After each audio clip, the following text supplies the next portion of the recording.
Hello everyone, Lit here, and finally after 2 days of farming I got my mageblood. And yeah, this is basically how I farm all of them. So I'm basically farming blight-ravaged maps. It's a pretty good currency, and I think so far this is the best currency strat that I've done so far. So number one, how you get the blight-ravaged map. The first one you can buy from the trade site. I think it's on 30 to 35C. Some of them go up to 40C for the good layout. The price is around that much. For me personally, I farm it myself. So this is the tree that I'm used to farm it. Basically all blight stuff, all map modifier, all quan. Blue artos doesn't really matter. What I'm usually do is just go inside the maps, do the blight and get out. And for the map device, we are using quantity, and then I'm using 4 fragments. Now I don't think the 4 fragments do that much, but I do get a lot of this from blight-ravaged, so I'm just going to use them just because I have a lot of them. And the key is on this one is a blight scrap of bloomings, and this basically make your T14 plus blight maps found in area drop as blight-ravaged instead. But this scrap is only works on the blight map that drop from the chest. And the reason why I'm saying this because we have a note on the tree. After you complete a blight encounter, you will get blight-ravaged, and blight-ravaged give a chance for a map to found as a blight map instead.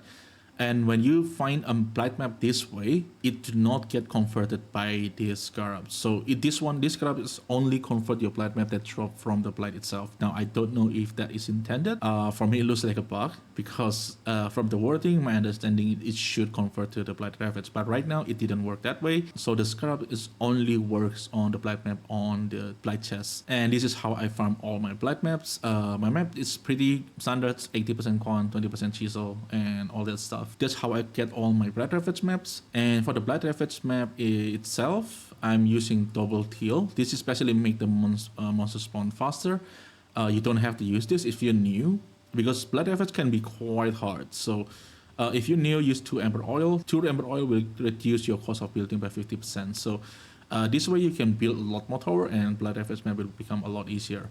And the second one, we're going to use blight oil. This gives your blight chest 40% chance, 14% chance to have an additional reward. And the next one is opalescent. This make 36 blight chests are lucky. And the last one is triple silver oil. Now I know this is the most expensive one, but the 240% increased quantity of items is really strong on blight-ravaged maps.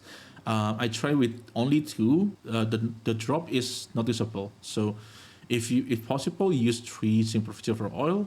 But if you want to start out, you can start with 2. I think the first blight-ravaged map, like I think I used with 2, and after I got quite a lot of currency, I started buying the silver oil. So the triple silver oil, in my opinion, is kind of mandatory just because it does affect the drop that much. And for the ring itself that I'm using is still the same. This is pretty standard anointment for blight. The first one is chilling tower freeze. This is mandatory for every blight encounter. This is going to help a lot. The second one is I haven't anointed. This is the new ring, but I think I have this one. Yeah, I have this one. Basically, meteor tower create burning ground for 3 seconds. This one is good because sometimes in blight maps, some lane have a resistance towards fire or towards certain elements, and the burning ground is still going to do damage. So this is why this is good. And it's also do a pretty good job at like removing the smaller one. And for the map for the blight-ravaged itself, what I'm usually do is I'm going to chisel to 20%, and I'm going to alk it. I'm going to looking at the very least 80% quant, like at least 80% quant. So I will keep rolling until I get 80% quant. Now there's one modifier. There's 2 modifiers you cannot use. The first one is you can see over here. Monster action speed cannot be modified to below base value. This one is a big no. You cannot do blight map with this mod. The second one I think is monster cannot be stunned. Let's see if we can get that. Here, monster cannot be stunned. You also cannot do this mod. So this 2 mod is a big no in blight-ravaged map. So whatever you do not include that 2 mod. There's a third mod that a little bit risky, but I don't think it's that big of a deal because the mod is also pretty rare. Is unique bosses is possessed. And the reason for this one is because sometimes when the unique bosses is possessed, they just ignore your tower and just move straight forward. Like they cannot be chill, they cannot be slow, and all that stuff. So That 3 mod I tend to avoid on blight-ravaged maps. So something like this is very usable. It gives 97% quant, and this is really good. So this kind of map is the map that I will use on this ride. And with all that said, this is the spreadsheet. So I do 40 maps in 2 sessions. There's 2 sessions because I cannot really play for very long. So I have to take a break like every 20 maps, 30 maps, something like that.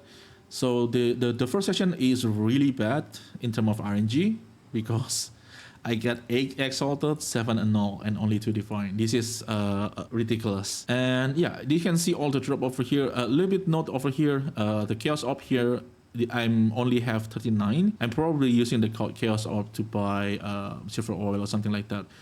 Because on the auction house, it will just grab from the tab you are currently on. There's no way I'm only getting 39. Like, and this one, I get almost 300 chaos orb. I probably messed this one up, so I will just leave it like this, just to be a little bit conservative in terms of the profits. The drop is pretty standard for blight maps.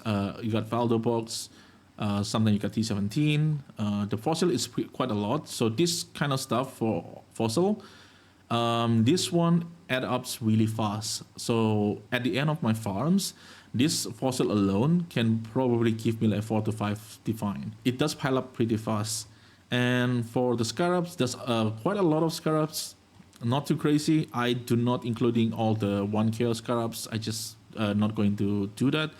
Any scarab that above 1C I will count in because you do get quite a lot of them in blight-ravaged.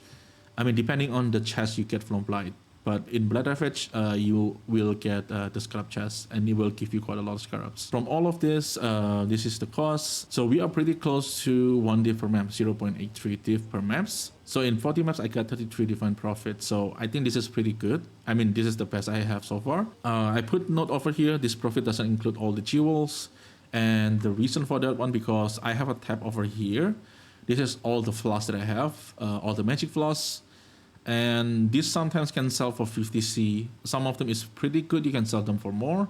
I think there's one like 100C. I already sell 2 of them.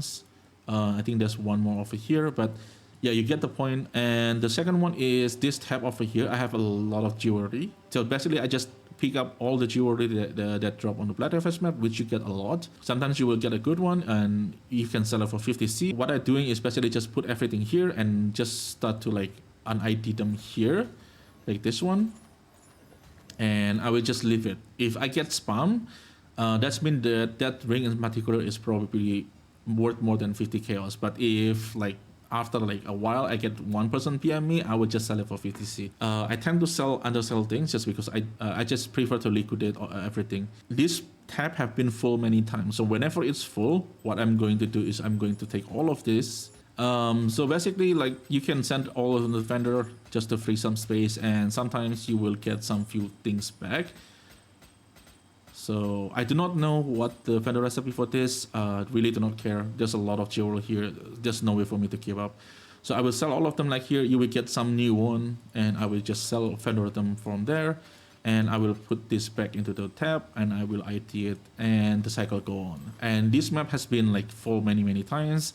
And I will just vendor sell all of them. I will get a new one, and I will also get a new one again. So I already sell quite a lot of jewels, so I think this is worth to do, especially if you have a quad tab. If you don't have quad tab, this can be a little bit problematic because even at quad tabs, I still get full really fast. So I think that's all I have for you today, and I hope this is helpful. This helped me a lot with currency. And let me know in the comment if you guys want a more specific video on how to farm the blight-ravaged map itself. I didn't record any data from that, so if you want it, let me know in the comment below and I will make a video about it. So thank you everyone for watching, and I will see you in the next one.